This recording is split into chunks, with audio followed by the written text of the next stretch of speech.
आज महाराणा प्रताप शिक्षा परिषद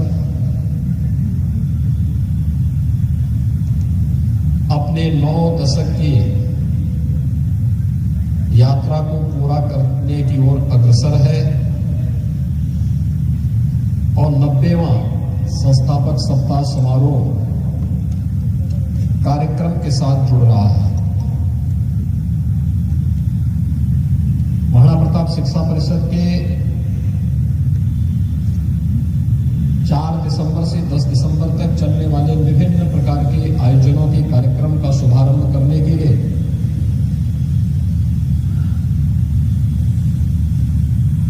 गोरखपुर में भारत सरकार के सूचना प्रसारण, खेल और युवा मामलों के मंत्री माननीय श्री अनुराग सिंह ठाकुर जी का आगमन हुआ है। उत्तर प्रदेश की धरती में वे आए हैं, गोरखपुर में आए हैं, तो स्वाभाविक रूप से मैं आप सब की ओर से, शिक्षा परिषद की ओर से उनका उत्तर प्रदेश की धरती पर, गोरखपुर की धरती पर हृदय से स्वागत और अभिनंदन करता हूं।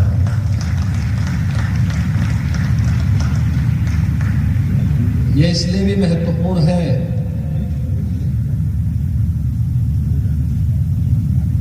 क्योंकि गोरखपुर और हिमाचल प्रदेश के वे मूल निवासी हैं और हिमाचल प्रदेश और गोरखपुर का एक बहुत नजदीक का संबंध भी है। जिस महायोगी के नाम पर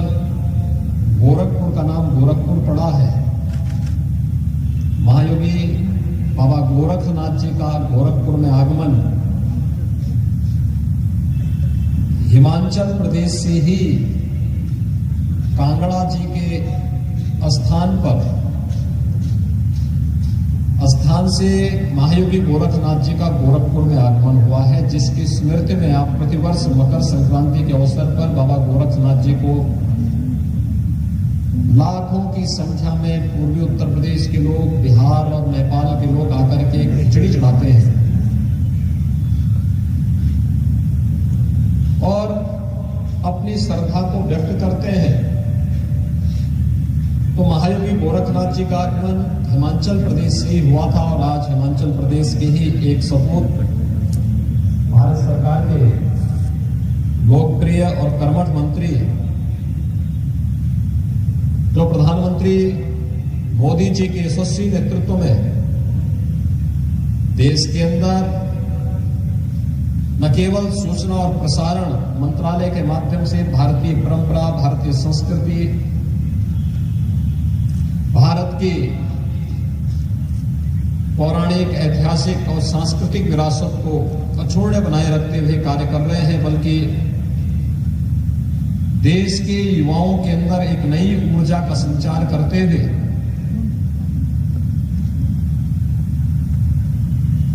आजादी के बाद पहली बार ये देखने को मिला है कि भारत में कितनी ऊर्जा, भारत दुनिया का सबसे युवा राष्ट्र है। जब ओलंपिक और पैरालंपिक में भारत के खिलाड़ी शानदार प्रदर्शन करके वापस आते हैं, तो उस विभाग के मंत्री के रूप में आज आपका गोरखपुर में आगमन हुआ है। गोरखपुर में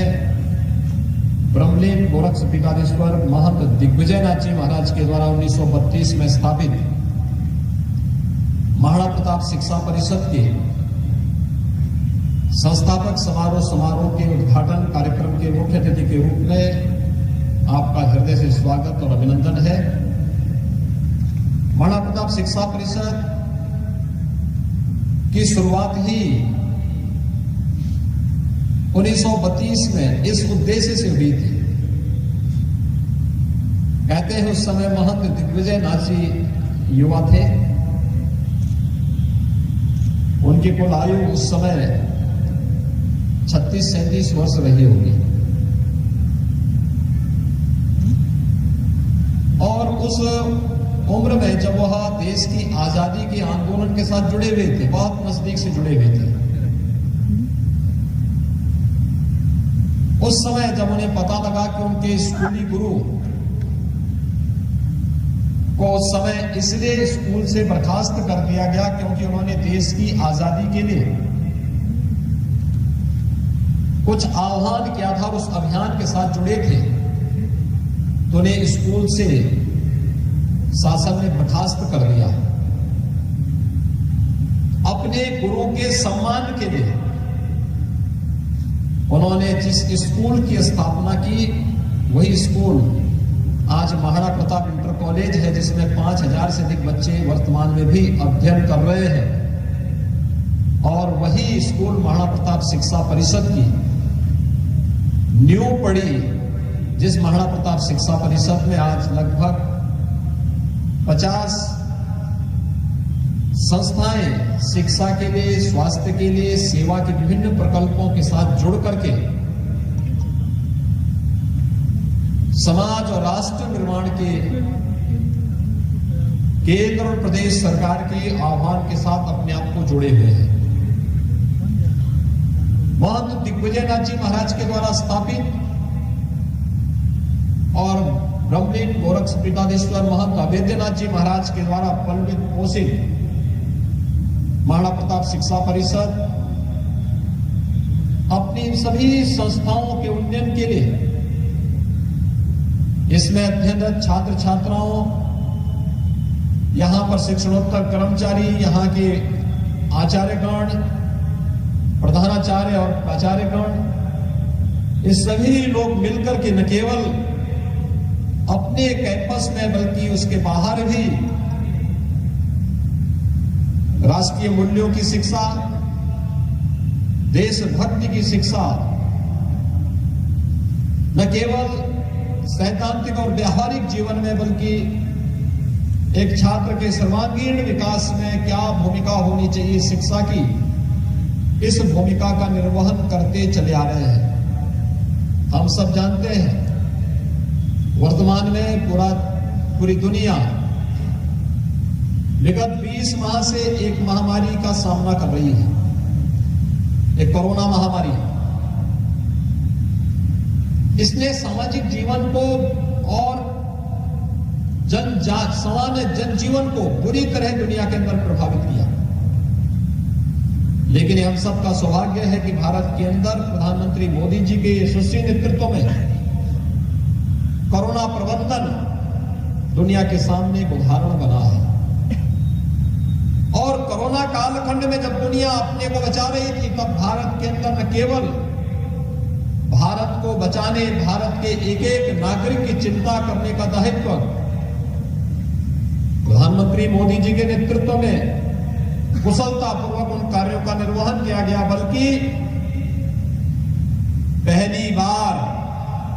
भारत के युवाओं के लिए, भारत के छात्रों के लिए, छात्राओं के लिए, उनके सर्वांगीण विकास के लिए और उनके जीवन की इस महत्वपूर्ण यात्रा के मार्ग में कहीं कोई बाधा ना आने पाए, भारत सरकार ने एक नई राष्ट्रीय शिक्षा नीति को भी लागू किया है। जो राष्ट्रीय शिक्षा नीति अगले वर्ष से लागू होने जा रही है, जिसकी अभी से धमक सुनाई दे रही है। एक नए भारत को कैसे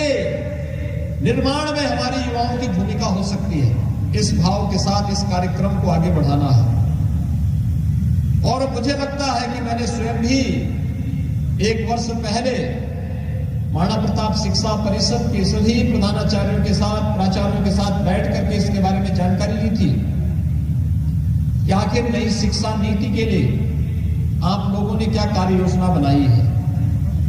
और मैं चाहूंगा अभी से हम लोगों को उस कार्य योजना के साथ जुड़ना होगा। यह वर्ष हमारे लिए बहुत महत्वपूर्ण है। देश की आजादी का अमृत महोत्सव और गोरखपुर की चौरी चौरा की घटना का इस शताब्दी वर्ष भी है। याद करिए 4 फरवरी 1922 को गोरखपुर के ही चौरी चौरा में ब्रिटिश हुकूमत की चूलों को हिलाने वाली यहां के स्थानीय नागरिकों का वहां संघर्ष, जिसने भारत के इतिहास को पूरी तरह बदलने का कार्य किया और विदेशी हुकूमत को अंतिम चेतावनी दे डाली थी कि अब बहुत अधिक दिनों तक भारत गुलाम नहीं रह सकता, भारत अपनी आजादी लेकर के ही रहेगा। वैसे ही जैसे महंत दिग्विजय नाथ जी महाराज ने जब 1932 में महाराणा प्रताप शिक्षा परिषद की स्थापना की होगी, तब इन शिक्षण प्रशिक्षण संस्थाओं में पढ़ने अध्ययन और अध्यापन के साथ जुड़े हुए सभी के शिक्षकों के लिए, छात्र छात्राओं के लिए एक आदर्श रखा महाराणा प्रताप का। स्वदेश और स्वाभिमान क्या होना चाहिए, उस स्वदेश के लिए, स्वभक्ति के लिए, देशभक्ति का, शौर्य और पराक्रम का जीवन में क्या महत्व होता है, उन भावों के साथ जोड़ने के लिए, त्याग और बलिदान मातृभूमि के लिए किस रूप में किया जाना चाहिए, महाराणा प्रताप का जो आदर्श आप सबके सामने प्रस्तुत किया, वह प्रस्तुतिकरण उस कालखंड में चोरी चोरा की घटना के दौरान भी प्राप्त होता है, देखने को मिलता है। एक साथ अनेक घटनाओं का साक्षी ये वर्ष हम सबके लिए अत्यंत महत्वपूर्ण है। प्रधानमंत्री मोदी जी एक ही बात कहते हैं, ये अमृत काल है और अमृत काल महत्वपूर्ण होता है। ये व्यक्ति पे निर्भर करता है अमृत काल का फल किस रूप में लेता है,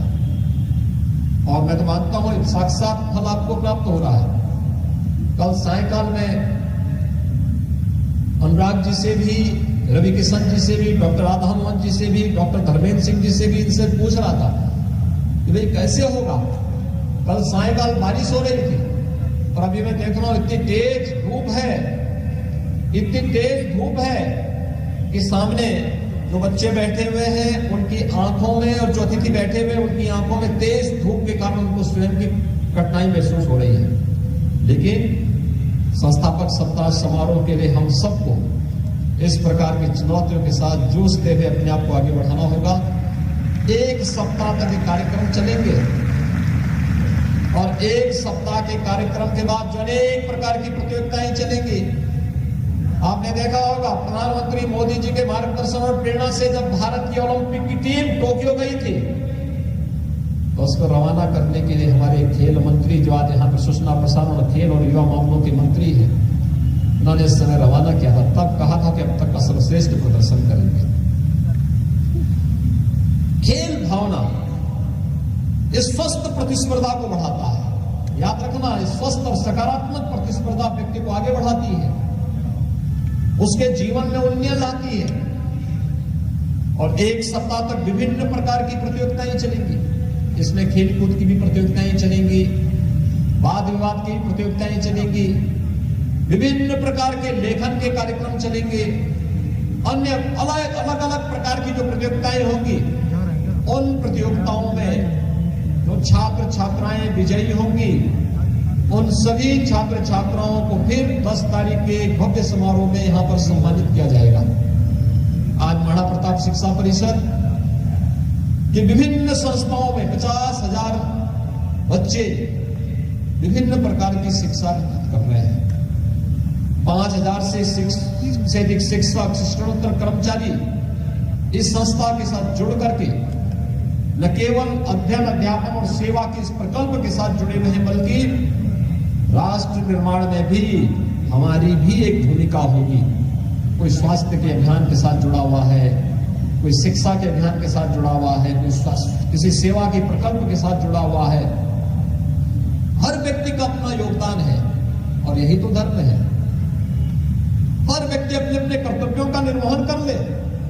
यही सबसे बड़ी बात है। और आज जब हम लोग शिक्षा परिषद का यह वर्ष महत्वपूर्ण है, 90 वर्ष होने जा रहे पूरे। 90 वर्ष का मतलब एक लंबी यात्रा, एक लंबी यात्रा जहां पर एक मार्गदर्शक के रूप में एक व्यक्ति की भूमिका होती है, वरिष्ठतम अभिभावक के रूप में समाज, परिवार के बाद समाज की मार्गदर्शक की भूमिका होती है। और ये केवल व्यक्ति के लिए नहीं होता, यह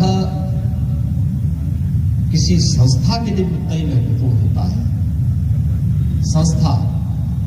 90 वर्ष की अपनी यात्रा पूरी कर ले, संस्था एक बार खड़ी कर देना आसान होता है,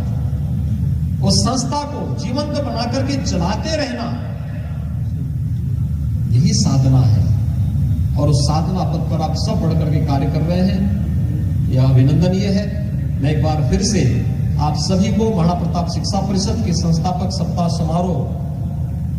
के अवसर पर चलने वाले इन सभी कार्यक्रमों के साथ उत्साह और उमंग के साथ, पूरी निष्पक्षता के साथ, स्वस्थ प्रतिस्पर्धा और सकारात्मक भाव के साथ आगे बढ़ाने के लिए आपका आह्वान करते हुए आप सबको 90 वर्ष की इस यात्रा के लिए हृदय से बधाई भी देता हूं।